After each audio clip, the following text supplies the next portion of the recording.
ٹھیک ہے، یہ روش ہوتی ہے. تو بھلائی کے ہر کام میں لوگ دوسروں سے آگے نکلنے کی کوشش کرتے ہیں. اللہ ہم سب کو یہ جذبات و کیفیات عطا فرمائے، آمین. انسانوں کی اکثریت پر افسوس ہے کہ وہ آخرت کی تیاری سے غافل ہو کر کچھ اور ہی سرگرمیوں میں لگی ہوئی ہیں. گھر سنوارنے، عورتیں گھر سنوارنے، سجانے، نیا گھر بنانے. میرا اپنا گھر ہو، سسرال میں سمجھ نہیں آ رہی، میرا اپنا گھر ہو، یہ ہو وہ ہو. کچھ بھی ہو جائے، آپ کو سب کچھ مل جائے، آپ پھر بھی چین نہیں پا سکتے. سکون کس میں ہے؟ سکون اللہ سے تعلق میں ہے. سکون اللہ کو راضی رکھنے میں ہے. آپ کسی جھونپڑی میں بھی رہیں گے نا، اگر آپ کا رب آپ سے راضی ہے نا، تو آپ سکون میں رہیں گے، آپ کو اطمینان رہے گا. مومن بندہ اطمینان میں رہتا ہے ہر حال میں. اسے یہ خواہشات، اسے یہ چیزیں خواہش کرنا منع نہیں ہے. نئے گھر بنانا منع نہیں ہے. ٹھیک ہے، بنائیں، سب کچھ بنائیں. اپنی زیب و زینت، زیورات جو اللہ تعالیٰ نے آپ کو دیا ہے، وہ سب آپ استعمال کریں. سب منع نہیں ہے، یہ سب منع نہیں ہے، آپ سب کریں، لیکن رب کی رضا کے ساتھ کریں، رب کی خشوع خضوع کے ساتھ کریں، رب کو قریب رکھ کر کریں، رب کو بھلا کر نہ کریں.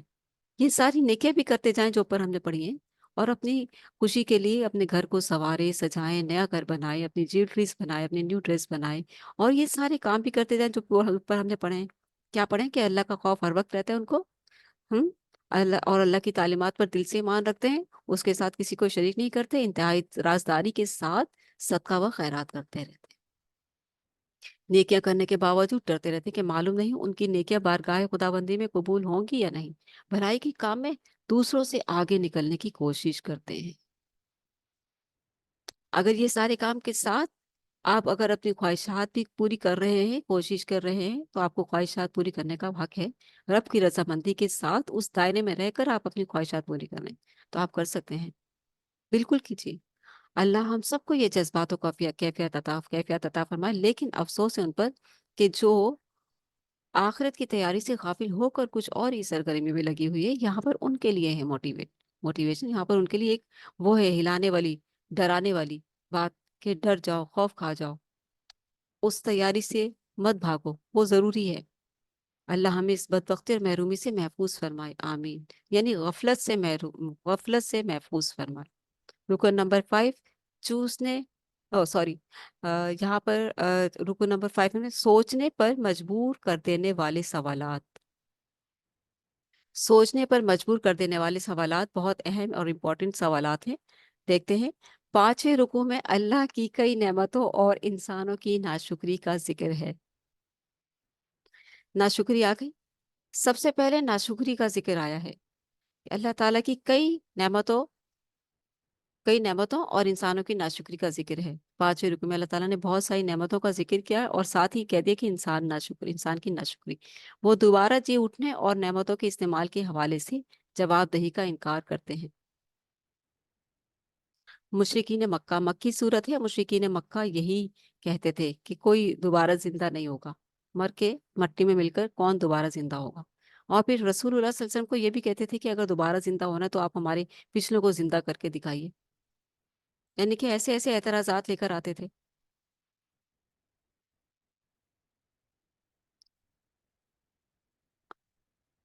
تو آپ دیکھیے کہ وہ جب ایسی بات کرتے تھے کہ وہ دوبارہ جی اٹھنے اور نعمتوں کے استعمال کے حوالے سے جواب دہی کا انکار کرتے ہیں، اللہ ان سے ایسے سوالات پوچھتا ہے جو انہیں نہ صرف سوچنے بلکہ حق کا اعتراف کرنے پر مجبور کرنے والے ہیں.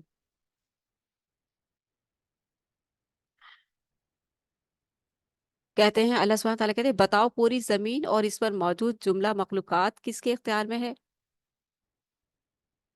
ساتوں کے ساتھ آسمانوں اور کائنات کی عظیم تختے حکومت کا مالک کون ہے؟ کون ہے جو ہر شے کو کسی آفت سے بچا سکتا ہے لیکن اس کی پکڑ سے کسی کو کوئی نہیں بچا سکتا؟ ان تمام سوالات کے جوابات میں انسان یہ تسلیم کرنے پر مجبور ہے کہ مذکورہ بالا صفات کا حامل صرف اور صرف اللہ ہی ہے. صرف اور صرف اللہ ہی ہے. اور جب مشرکین سے پوچھا جاتا تھا تو وہ کہتے تھے کہ ہاں اللہ اللہ کرتا ہے یہ سب کام. وہ صاف کہتے تھے، لیکن ان کے عقیدے میں یہ خرابی آ چکی تھی کہ وہ بزرگوں کو نہیں چھوڑ سکتے تھے، اور وہ قیامت کے دن پر کہتے تھے کہ پتہ نہیں آئے گی کہ نہیں آئے گی، ہمیں تو یقین نہیں، اس طرح سے باتیں کرتے تھے۔ تو ان تمام سوالات کے جوابات میں انسان یہ تسلیم کرنے پر مجبور ہے کہ مذکورہ بالصفات بالا صفات کا حامل صرف اور صرف اللہ ہی ہے۔ اس کے باوجود بے بس اور لاچار مخلوقات کو اللہ کا شریک بنانے کا کیا جواز؟ کیونکہ وہ بناتے تھے نا مشرکین مکہ بزرگوں کو، مخلوقات کی بات ہو رہی ہے نا، لاچار مخلوقات کو، کہ اس کے باوجود بے بس اور لاچار مخلوقات کو اللہ کا شریک بنانے کا کیا جواز ہے؟ آپ دیکھیں کہ اللہ سبحانہ تعالیٰ یہ کتنی بار فرماتا ہے، اللہ سبحانہ تعالیٰ شکوہ کرتا ہے کہ میں پوری کائنات کا رب ہوں، میرے سوا بنا رکھے ہیں انہوں نے اور واسطے وسیلے۔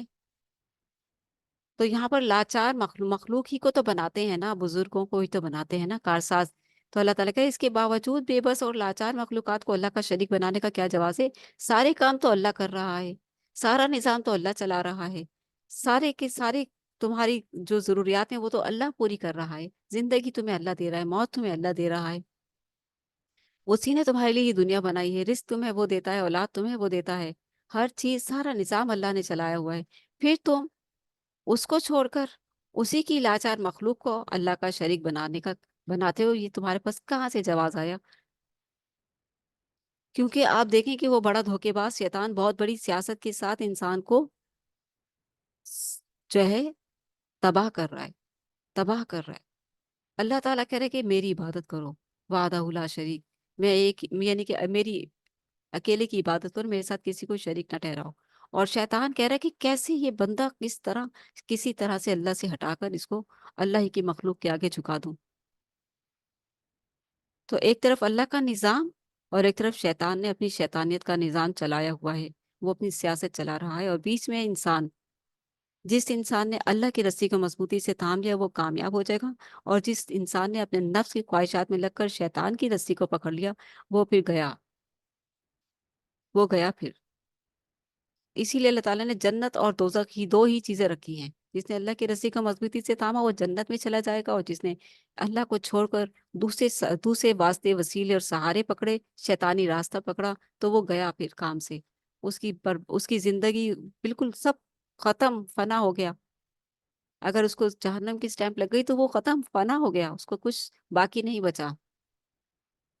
اس لیے اپنی زندگی کو، اپنے مقام کو، اپنے اعزاز کو، اشرف المخلوقات ہونے کے اعزاز کو پہچان کر انسان بن کر انسان، کیونکہ شیطان انسان کو جانور کی حد تک لے جاتے، جانور بنا دیتا، اور اللہ کی رسی، اللہ اور اس کے رسول کی اطاعت انسان کو انسانی وقار پر رکھتی ہے، اور شیطانی راستہ انسان کو انسانیت کے مقام سے گرا دیتا ہے۔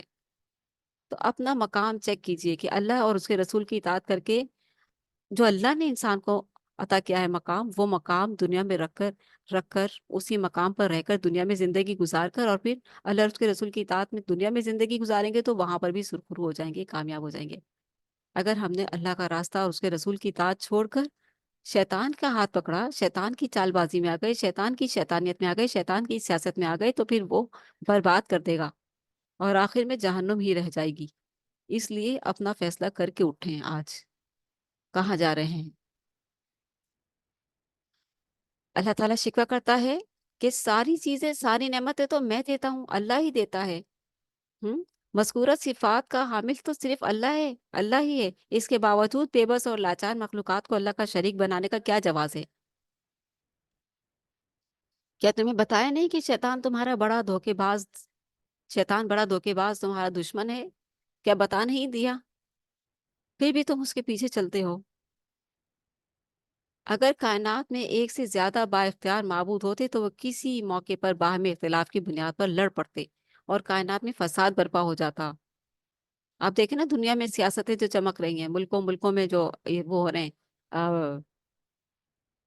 یہ جو الیکشن ہو رہے ہیں، حکومتیں بیٹھ رہی ہیں، بدل رہی ہیں، اور جو ہے جو امیدوار بیٹھے ہیں وہ کس کس طریقے سے کوششیں کرتے ہیں، اقتدار ہمیں مل جائے، اقتدار ہمیں مل جائے، لڑتے جھگڑتے مارتے مرتے رہتے ہیں۔ لیکن کائنات کا نظام کبھی درہم برہم ہوا؟ کبھی سورج نے کہا کہ میں آج مشرق سے نہیں نکلوں گا؟ کبھی چاند نے کہا کہ میں تو فل ہی رہوں گا، میں تو اب کم گھٹوں گا بڑھوں گا نہیں؟ کبھی ستاروں نے کہا کہ ہم آج نہیں چمکیں گے؟ کبھی ہوا نے کہا کہ میں آج نہیں چلوں گی؟ کبھی بارش نے کہا کہ میں آج نہیں برسوں گی؟ جب اللہ کا حکم ہو جائے. کبھی بادلوں نے کہا کہ ہم آج نہیں چلیں گے, ہم رکے رہیں گے؟ نہیں. نظام کائنات دیکھیں, پوری تقدس کے پورے پورے اس کے ساتھ چل رہا ہے, رب کی تقدیس کے ساتھ. رب کی تقدیس تسبیح کر رہا ہے اور رب کی فرما برداری میں لگا ہوا ہے. اس کی پرفارمنس میں ذرہ برابر بھی کوئی کمی کوتاہی نہیں آئی جب سے دنیا بنی ہے. یہ ہے فرما برداری, یہ ہے اطاعت. اور دنیا میں انسان کو بھیجا ہے اشرف المخلوقات بنا کر کہ اللہ ہی کی بندگی کرو گے تو تمہارا نظام بھی درست رہے گا. اور اگر اس فساد مچانے والے کی باتوں میں آؤ گے, اس بڑے دھوکے باز کی باتوں میں آ گئے, تو تم پھر فساد میں پڑ جاؤ گے. دنیا کا نظام درہم برہم ہو جائے گا, کہیں سکون نہیں آئے گا, خوف ہی خوف, مصیبتیں ہی مصیبتیں پڑی رہیں گی. جب اللہ کی رسی کو چھوڑو گے, اللہ کا ساتھ چھوڑو گے, جو کائنات کا اتنا خوبصورت نظام چلا رہا ہے, اگر اس کے نظام پر دنیا میں رہو گے تو دنیا میں بھی امن و سکون قائم کر سکتے ہو, کیونکہ اللہ تعالیٰ نے انسان کو دنیا میں بھیجا ہے خلیفہ بنا کہ تم دنیا میں وہ نظام قائم کرو. لیکن انسان اپنی عیاشیوں سے نکلے, اپنی خواہشات سے نکلے, تو تبھی نا شیطان نے تو اس پر عیاشی اور خواہشات کا پورا وہ ڈال دیا ہے کہ تیری زندگی تیری مرضی, تو جیسا چاہے کر.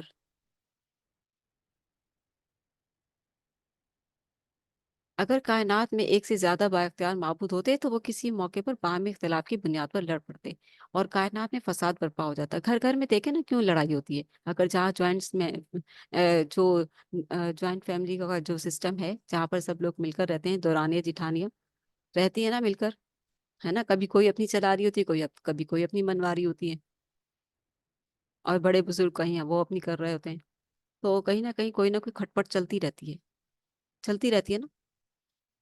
ہاں, اگر اس گھر میں فیملی میں بڑوں نے صحیح ڈسپلن کے ساتھ اپنا وقار اور اپنا معیار رکھا ہوا ہے, اور بچوں کی صحیح تربیت کے ساتھ ان کو صحیح طریقے سے رکھا ہوا ہے کہ وہ چوں چاں نہ کریں اور صحیح طریقے سے زندگی گزاریں اور شکر گزاری کے ساتھ زندگی گزاریں, تو وہاں کا نظام کافی بہتر نظر آتا ہے. رکو نمبر 6, ایمان افروز دعائیں. چھٹے رکو میں ایمان افروز دعائیں سکھائی گئی ہیں. پہلی دعا ایسی صورتحال کے لیے ہے جب کسی سرکش قوم کو اس کی شرارتوں کی سزا ملنے کا اندیشہ ہو. ایسے میں اللہ سے التجا کی جائے کہ اللہ سبحانہ تعالیٰ دعائیں سکھا رہے ہیں.